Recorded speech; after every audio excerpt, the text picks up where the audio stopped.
I'm Max Burrill, and this is Classic Movie Musts, where every week we break down a classic movie while looking to provide artistic insight and historical context. At the very least, we'll talk about what makes these movies classics. Classic Movie Must releases every Friday, ready to complement your weekend movie viewing plans. I want to take a quick second just to remind you that you can get these Patreon exclusive episodes on any of the podcast services of your choosing. I have directions as the pinned post on Patreon in case you're having any trouble with that. That way, you don't have to be listening through the Patreon website at the time in case you're having any of those issues. Anyway, feel free to look it up or message me and I can help you with that process. And with that, also, thank you so much, as always, for your support on Patreon. In this week's episode, we are discussing The Lady Vanishes, and this episode was suggested by Sarah Shaw and was voted on in our monthly movie poll. So excellent suggestion, Sarah, and great taste on everyone who voted for it.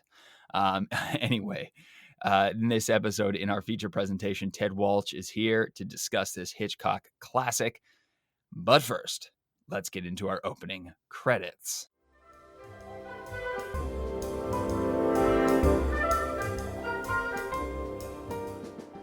Our film this week is The Lady Vanishes, which was directed by Alfred Hitchcock and was released in 1938. The Lady Vanishes stars Margaret Lockwood and Michael Redgrave. English tourist Iris Henderson and her friend Blanche and Julie are in the fictional European country of Bondrika. Iris is returning home to get married, but an avalanche has blocked the railway. The stranded passengers are forced to spend the night at a hotel. In the same predicament are Charters and Caldecott, English cricket enthusiasts anxious to see the last days of the Test match in Manchester, and Miss Froy, a governess and music teacher who is returning home to England. Miss Froy listens to a folk singer in the street, but he is strangled to death by an unseen murderer. That evening, Iris is bothered by a loud noise coming from the room above hers. She complains to the hotel manager. Finding Gilbert Redman, an ethnomusicologist, playing a clarinet and transcribing folk music of the region, whilst three locals dance for him, the manager throws him out of his room. Gilbert gets revenge by staying in Iris's room until eventually she capitulates and sends the manager to give him back his room. The next morning at the train station, Iris is hit on the head by a large planter dropped from above. Miss Froy, who is nearby, helps Iris onto the train. Also on board are Charters and Caldecott, Gilbert, a lawyer named Eric Todhunter, and his mistress, who is passing herself off as Mrs. Todhunter. As a result of her injury, Iris faints. She comes to in a compartment with Miss Froy and several other strangers.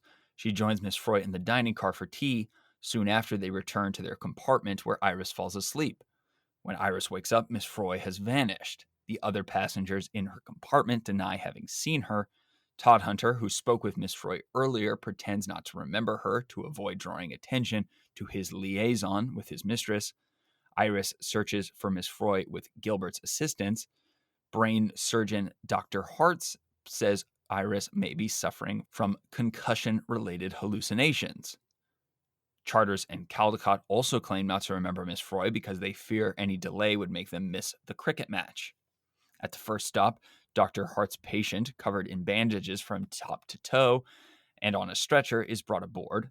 Madame Coomer, dressed exactly like Miss Froy, appears in her place, but Iris and Gilbert continue searching. They are attacked by a knife-wielding magician, Signor Dopo, who was in Iris's compartment. They suspect that Dr. Hart's patient has been replaced by Mrs. Froy. Dr. Hartz tells his fellow conspirator, a British woman dressed as a nun, to drug Iris and Gilbert. Then, convinced they will soon be asleep, Hartz admits to them that he is involved in the conspiracy. The false nun does not follow Hartz's instructions out of loyalty to her fellow countrymen. Gilbert and Iris escape, free Miss Froy, and replace her with Madame Coomer. When the train stops near the border, Dr. Hartz discovers the switch. He has part of the train diverted onto a branch line where soldiers wait. Gilbert and Iris inform their fellow passengers of what is happening. A uniformed soldier boards and requests that they all accompany him. They knock him out and take his pistol. Another soldier fires, wounding Charters in the hand, and a shootout begins. During the gunfight, Miss Froy, who reveals herself as a spy, tells Gilbert and Iris that she must get away. Just in case, she gives them a message encoded as a musical tune to deliver to the Foreign Office in Whitehall, the same tune that the murdered street musician performed for her. Gilbert memorizes it. Miss Froy then slips away into the forest. Todhunter attempts to surrender, waving a white handkerchief, but is shot dead. Gilbert and Caldecott then commandeer the locomotive, and the group escape across the border. In London, Charters and Caldecott discover the test match has been canceled due to flooding. Seeing her fiancé from a distance, Iris jumps into a cab with Gilbert. He kisses her. They arrive at the Foreign Office, but in the waiting room, Gilbert realizes he cannot remember the vital tune. As they are led into the office, Gilbert and Iris then hear it. The doors open, revealing Miss Froy is playing the tune on a piano. Now, I take my preferred brand of tea with me wherever I go, because it's time for a feature presentation.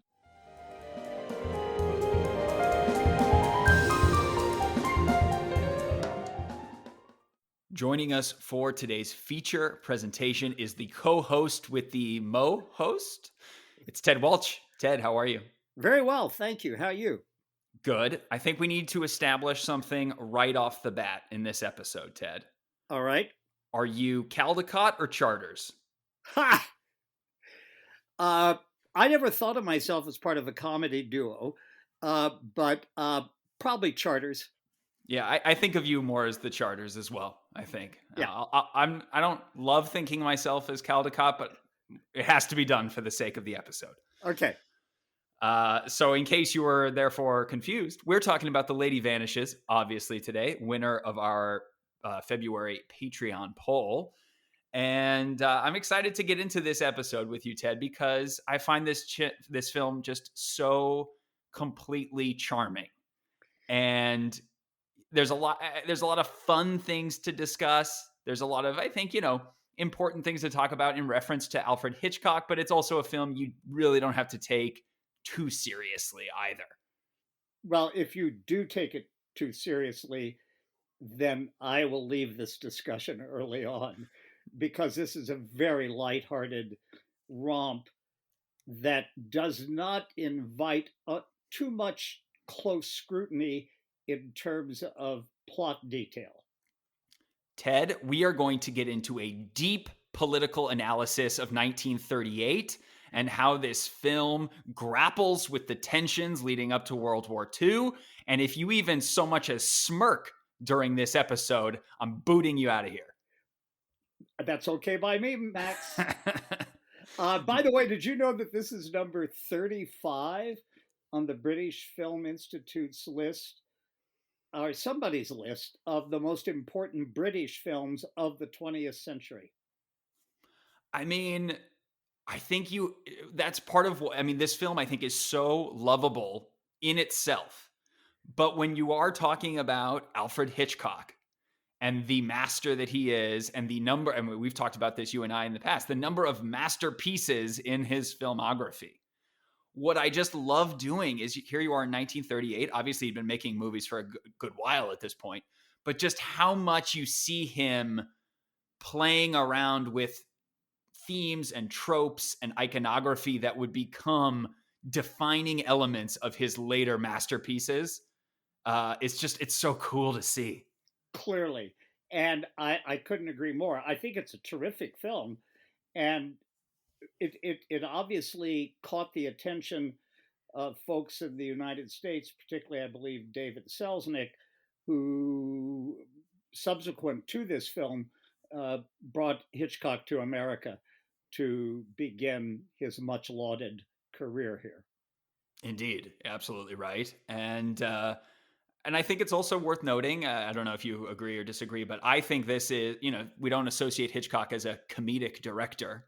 And I think he's better suited to having strains of comedy under, flowing, but not an out and out comedy. But I think this is his funniest film, period. And I outwardly, out loud laugh.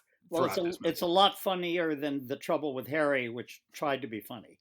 Yeah, Uh, exactly. But that's exactly the right sentiment, which is trying to be funny or trying to make a comedy, not so much.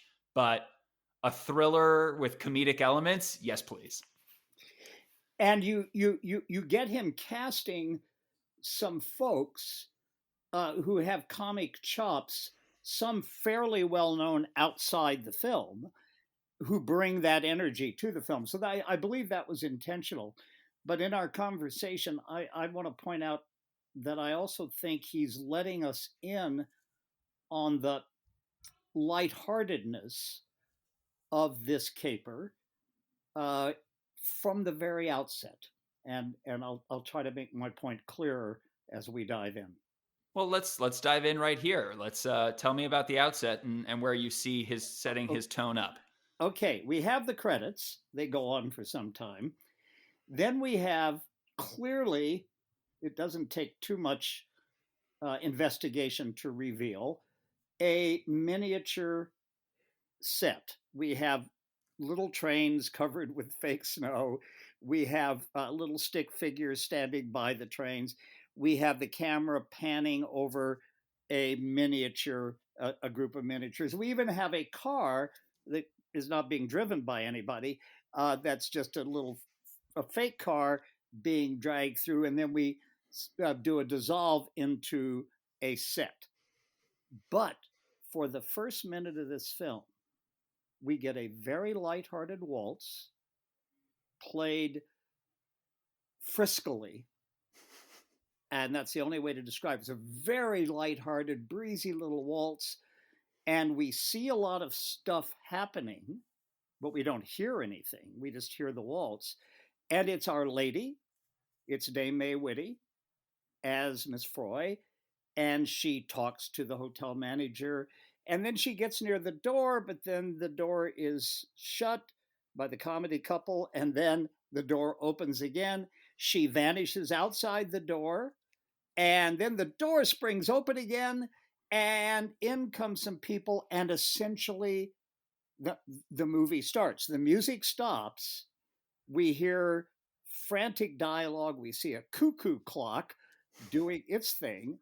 So we have this little, it's not even an overture, but it's a bit of visual fun, complemented by that delightful little waltz that lets us know that this character, Miss Froy, is has tricks up her sleeve, shall we say.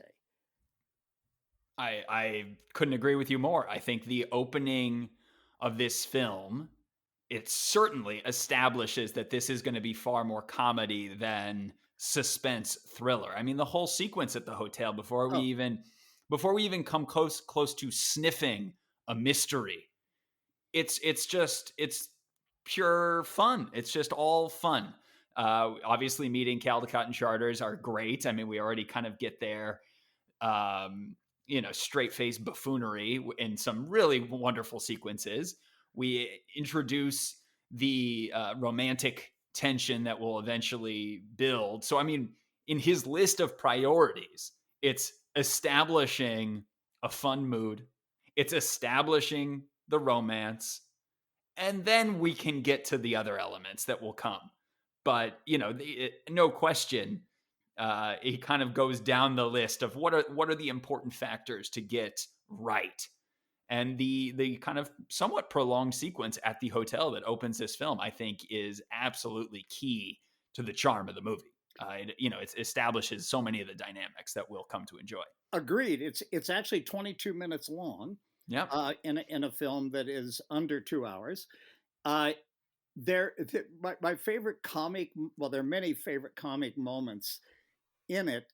I love the maid and her shtick with Caldecott and Charters as she is undressing or not undressing in their room, and even in that one scene when they're in bed together, the two of them, the one shirtless and the other bottomless, suggesting in the drollest possible way that perhaps they are a couple, but not really. It's just all playful and delightful. but that bed is smaller than a twin bed, and Yeah. yet you've put two people in it.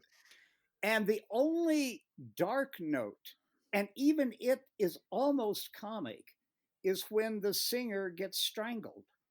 And right before Miss Foy drops her coin down to thank him for the singing, and we go, wait a minute, what's that all about? And we have to piece a lot of stuff together to figure it out.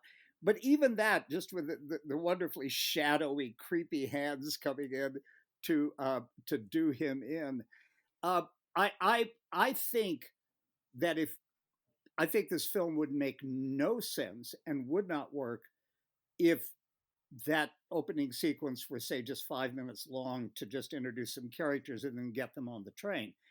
The real shift comes when uh, our leading lady, around whom, by the way, the story on which this is based is built. The story on which it's based, the lady vanishes, but she's not the central character.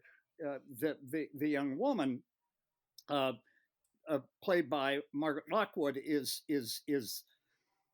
the central character. When she gets beamed by the flower pot on her head at the train station, that's when we get a wonderful little device that both darkens and misdirects us.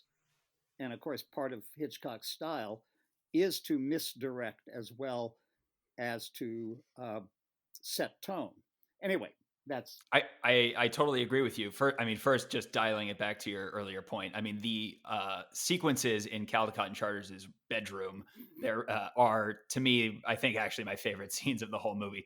The joke of them pulling down the newspaper to reveal that one of them is each holding each hand and that they are in fact, sharing this miniature bed is it's just such a great visual gag.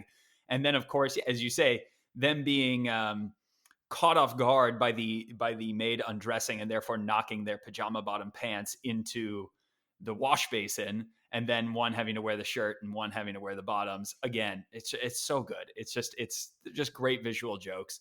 Um, and and and and the and the and the way in which the beam on which you hit your head if you're not looking.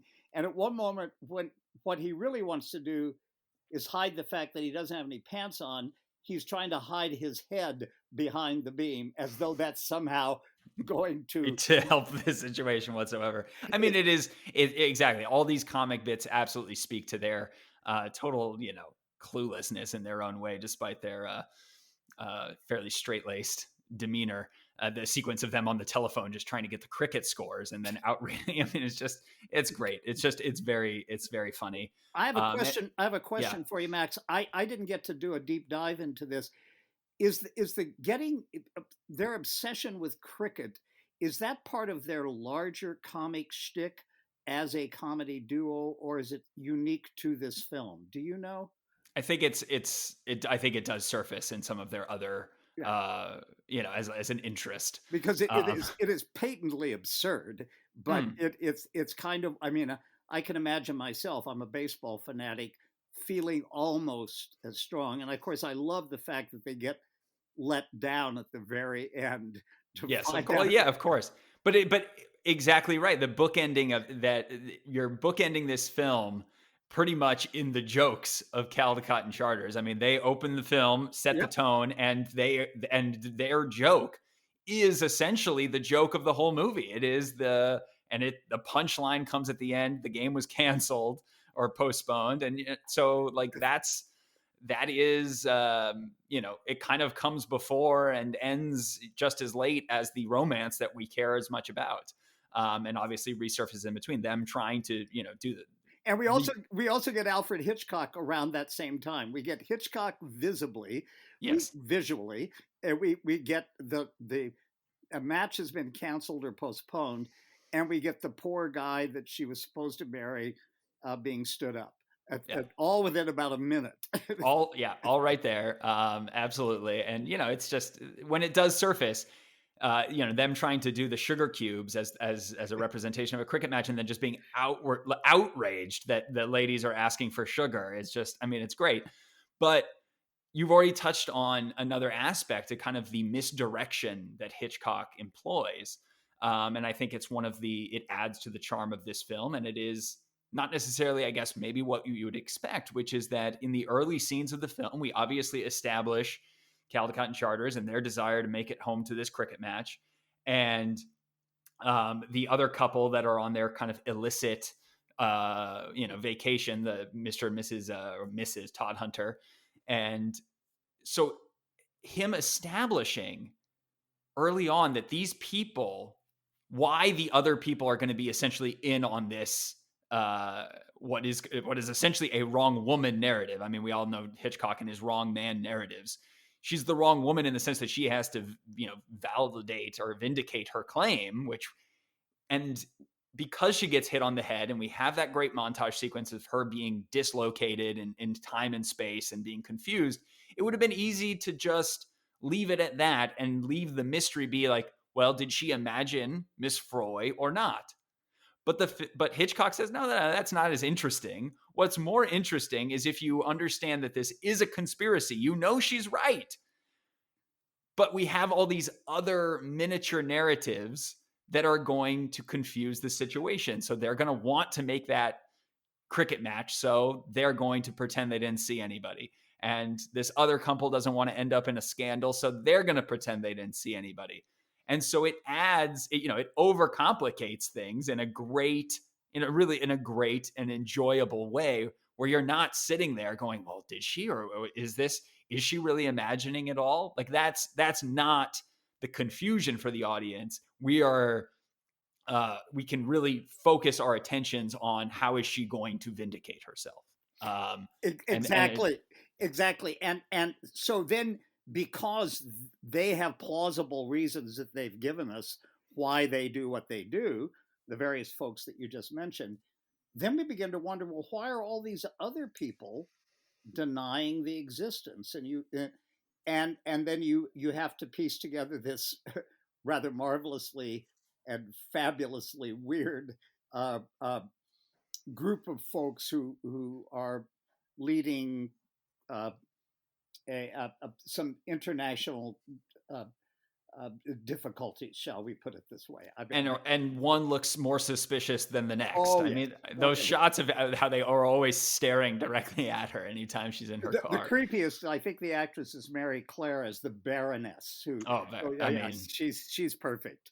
And there you go. So it's all because Hitchcock, and he does this in a lot of his movies, but he does lead us down one little garden path to think one thing, and then we have to regroup and think another, and we have a perfectly wonderful person leading us, and that's Margaret Lockwood. I mean, I like her performance, by the way. I don't know that she became a big deal or not.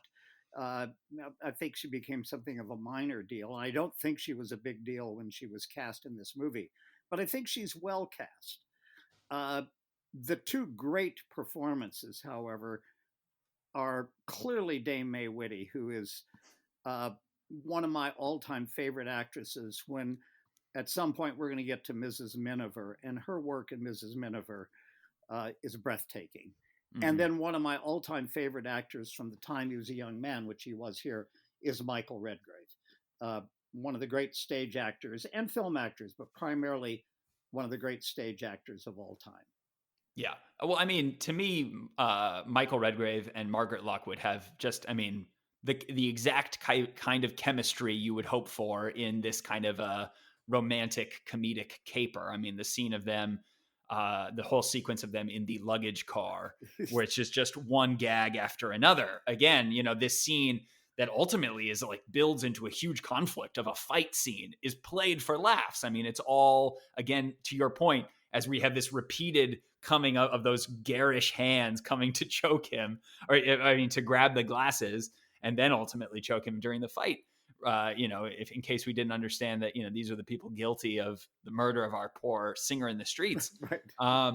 But that whole sequence, one after another, it's gag after gag after gag. And their chemistry as they start to kind of Obviously, I think we enjoy the tension that it exemplifies their early relationship of them kind of butting heads, coming into conflict. But once they are on the same team, their chemistry it's just so much fun. And I think obviously so much rests on that, and it's a great dynamic between the two of them. The scene of the luggage car, when you see the big container, the straw container, and you're convinced, oh well, she must be in there, and it's a calf. You go, okay, we know where this scene is headed, and how can they continue to play it? And they play it beautifully. And I would have to say that I don't know this much about Lockwood, but uh, Redgrave's great strengths as an actor were not necessarily his comic chops, but particularly in his work in Chekhov, he did an Uncle Vanya that is one of the greatest Uncle Vanyas I've ever seen, if not the greatest. And he shows that he does have comic chops when he needs them. And lest we forget, Michael Redgrave is part of a great acting family, of course, including daughter Vanessa. Indeed. So I wanted to just kind of talk about, as I said, I think this film is exceedingly charming. I don't think it would necessarily be remembered in quite the same way if it weren't Hitchcock, and Hitchcock didn't then go on to do all of the things that Hitchcock did. And I think that's what makes this a particularly interesting, fun artifact where you can go into it and see all, not that, listen, putting aside a whole conversation of auteurism and directors and this, that, and the other thing, but just finding those signatures, those Hitchcockian moments, that makes it so much more interesting to me. I mean, obviously, you can't talk about Hitchcock without talking a little bit about MacGuffins. We did an episode early on, I think the first Hitchcock episode I ever did, on the 39 Steps, which came out 3 years earlier than this. And him already, obviously building those ideas. And in case you missed that episode, just in brief, the idea of the MacGuffin, the thing that the characters care about a lot that is actually of no importance whatsoever to us, the audience. And here it's just done so well in this tune. I mean, as MacGuffins go, I love it. It's a tune that holds political secrets that, ultimately is meaningless because he can't remember it because all of a sudden he can only think of the wedding march. I love that. I mean, it's a great, just a perfect way of showing the lack of importance of this particular thing. And obviously in the fact that, right. And the thing, the additional thing to his MacGuffin theory is his idea of what he calls the bomb theory, that, if the bomb is under the table, but the people sitting at the table don't know the bomb is there, then you've got suspense. If you didn't know the bomb was under the table and suddenly the bomb goes off, that's just surprise. And surprise is not suspense. And of course, he is known as the master of suspense. And weirdly and kind of wonderfully, the thing that we know is there, and we can't wait for it to go off, as it were, is the name Froy on the window. Mm-hmm. We go, we have to get to that moment, because that is proof, because she now needs proof, because she has begun to doubt her own sanity, her own awareness. She's begun to doubt what she sees what she saw with her eyes. And we know she needs evidence, and she finds it. I think the Froy on the window, and you see it, and then it disappears, and you go, "Oh, damn!" Yeah, I mean it's such a perfect Hitchcock moment because you can see it already before the steam really brings it up, and then just as quickly as it's gone, and it's exactly that kind of thing that Hitchcock thrives with. Likewise, I mean, a film that you and I both love dearly, and I talk about perhaps too often on the show in various forms, Notorious. The scene in which we know or believe that the doctor has poisoned their drinks is exactly what Hitchcock employs in Notorious when we know that Alicia Huberman is being poisoned, and we have those foregrounded coffee cups in this distorted angled lens to bring us, here's the poison drink right here in the foreground as our characters are in the background. I mean, here he's doing it with those glasses as well. So it's just, it's one thing after another where you see it done here very well, but then it's done to perfection later in his career. I mean, Mrs. Froy herself, right? I mean, that character and this dynamic of, well, what, where is she? What is she? It totally anticipates North by Northwest in the idea of George Kaplan, this mysterious agent who really in that film doesn't exist. And in this film, does she, doesn't she? Is she a spy? I mean, he's figuring out that formula as well for what, will become Right. one of his most beloved films. And if you want to pick the most improbable spy on the planet, Dame May Whitty in her tweeds, pretending to be a governess, first of all, you absolutely accept the fact that's what she does. And Totally. and you finally, the moment at which you go, wow, I guess she really is when she climbs out of the train and runs through the woods. Again, ridiculous, but kind of wonderful. I want to go back to something you said because I think it's very important and very telling. And we can't answer this question, we can only hypothesize. If Alfred Hitchcock had not made this movie and it were the same movie that we're seeing, I doubt it would get the attention that it gets today. I doubt it would be the 35th best British film on the list. Not because it's not a good film, but it does need that Hitchcock imprimatur to seal its importance in a larger body of work. Because what you and I are delighting in is going back and going ahead and looking at other Hitchcocks and seeing the seeds in this charmer. And so that investigation itself provides delight. Does the movie on its own terms provide delight? Of course it does. And in the late 30s, probably even more delight than it does today. It's a bit quaint today and a bit hard to piece together at times. By the way, my favorite moment is when everybody's shooting. How many bullets are in those guns? Unlimited bullets. Unlimited bullets. And someone says, I only have one left. You go, no, you have had none left for about 5 minutes. Well, there is a moment, I think, when it's Caldecott who says, well, I've used up my 14 bullets. And you're like, okay, you've pulled the trigger at least 30 times. And I love the fact that it's Caldecott and Charters. I love the fact who suddenly become fighters. And totally up for the, once they, push to their limit, they're up for the challenge. And I also love lines like, you just can't go around tying up nuns. I mean, when you get lines like that, it's the improbability in the big shootout is part of the delight of it. Absolutely. Oh my God. And the train having to go forward and backwards, and poor Michael Redgrave having to become the engineer when he kind of knows what to do with this big lever. And of course, the convenience or inconvenience that the two engineers get shot. Of course. And you know it, and you take delight in it. Totally. And that's another Hitchcock thing. He can surprise you when he needs to, but what he really likes to do is to build up suspense, build up your interest in characters, and then give you a payoff. And in his comic way, that's exactly what he does here. Yeah, you absolutely, when you're building suspense, you need to have the ultimate release for it to feel satisfying and fun. And so he gives you that in spades here in the shootout sequence.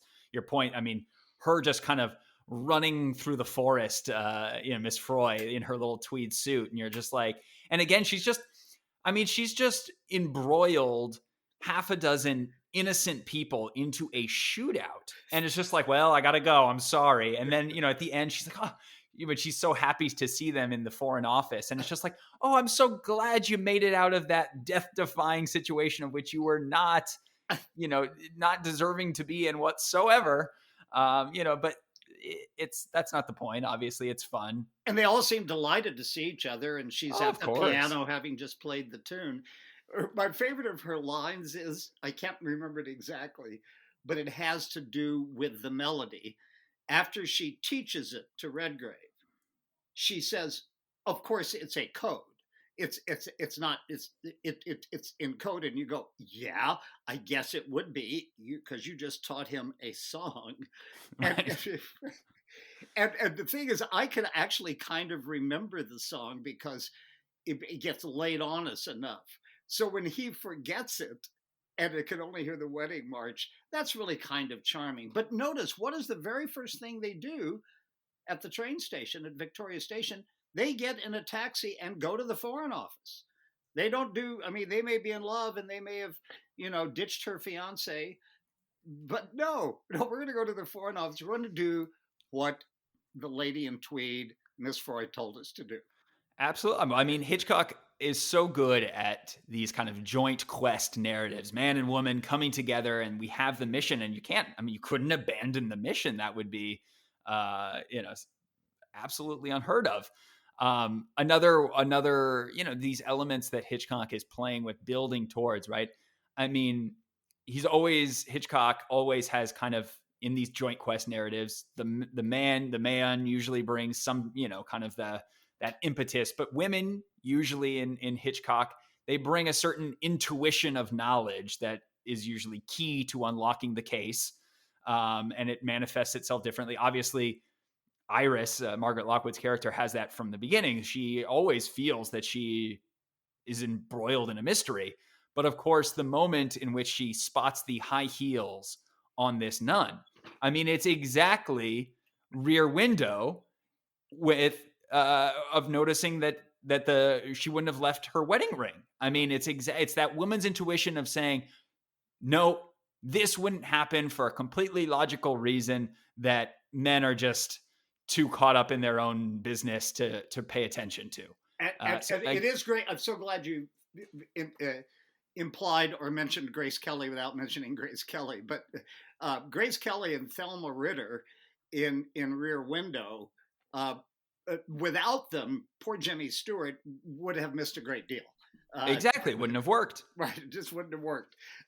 We need our women, and he loves them. By the way, did you notice that the person doing continuity on this movie is the woman who becomes Mrs. Hitchcock, uh, Alma Reville? So, and that's the woman that was by his side, worked with him throughout his career.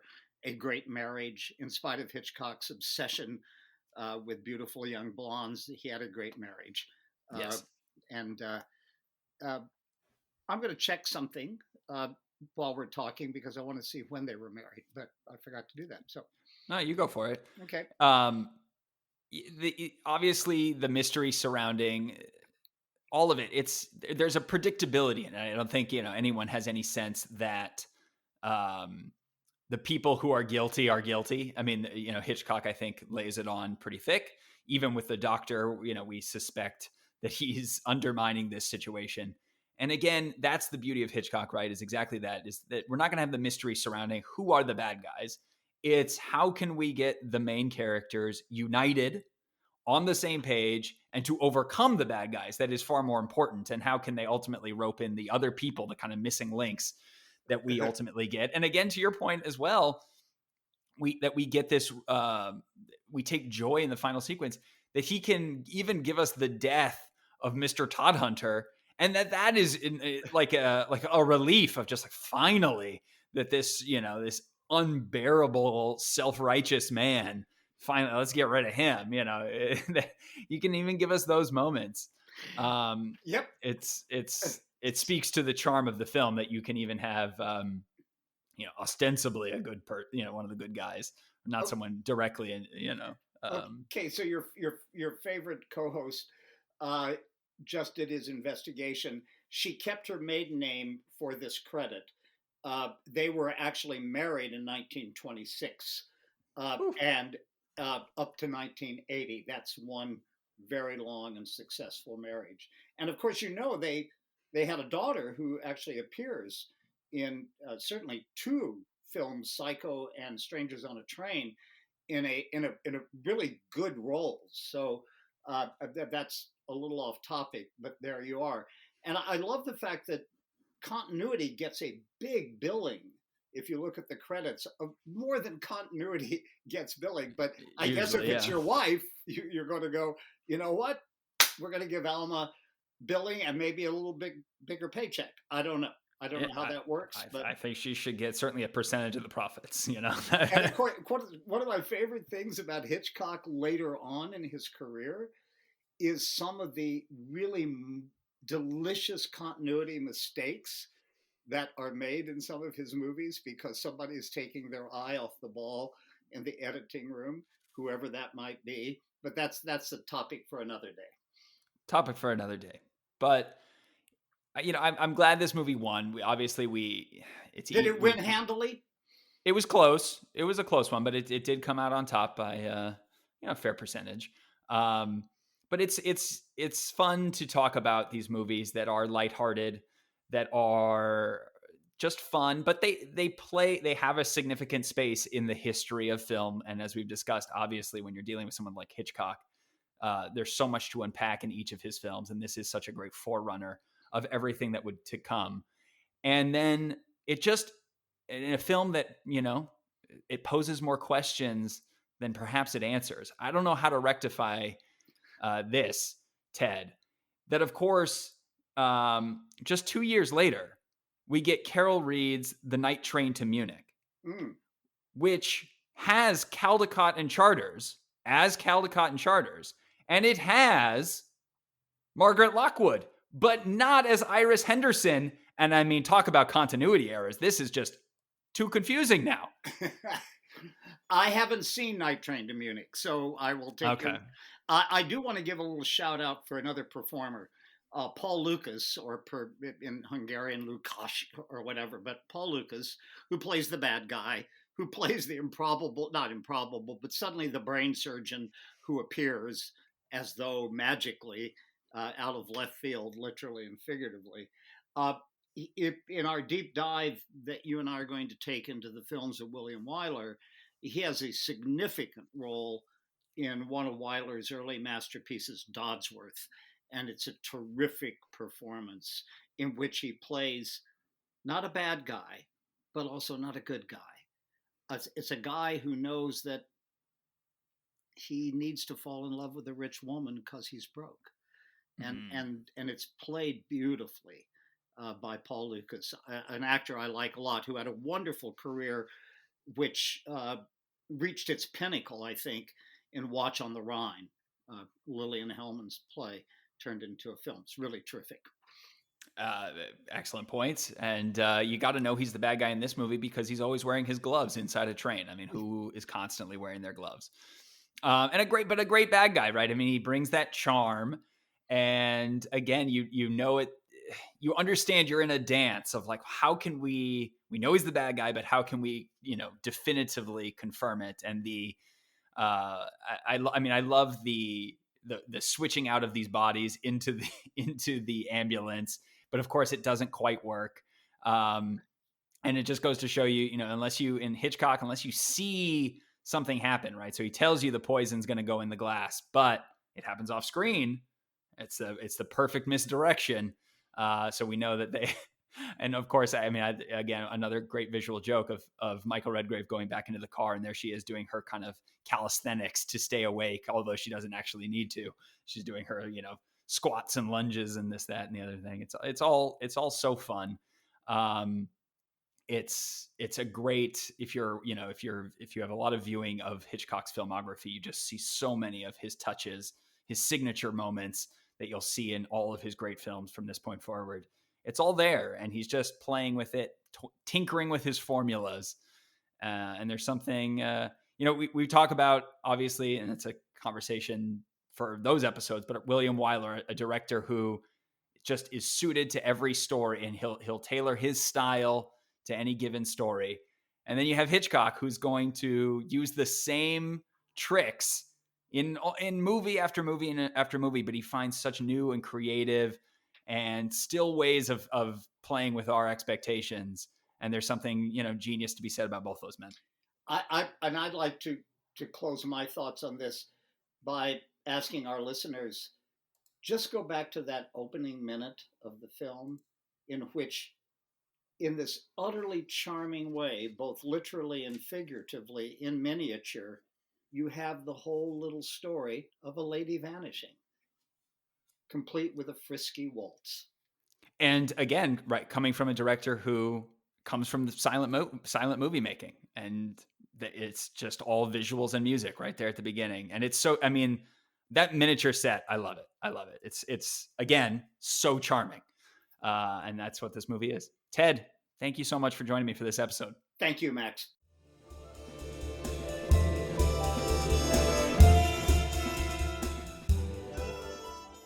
That concludes our episode on The Lady Vanishes. I'd love to hear what you think of this classic movie must. Feel free to tweet at Movie Musts Pod, email me at classicmoviemust@gmail.com, or DM me on Patreon.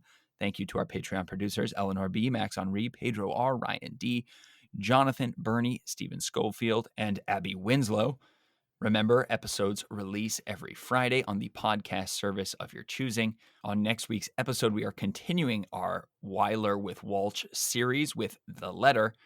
Thank you so much for listening, and until the next episode, keep up with your classics.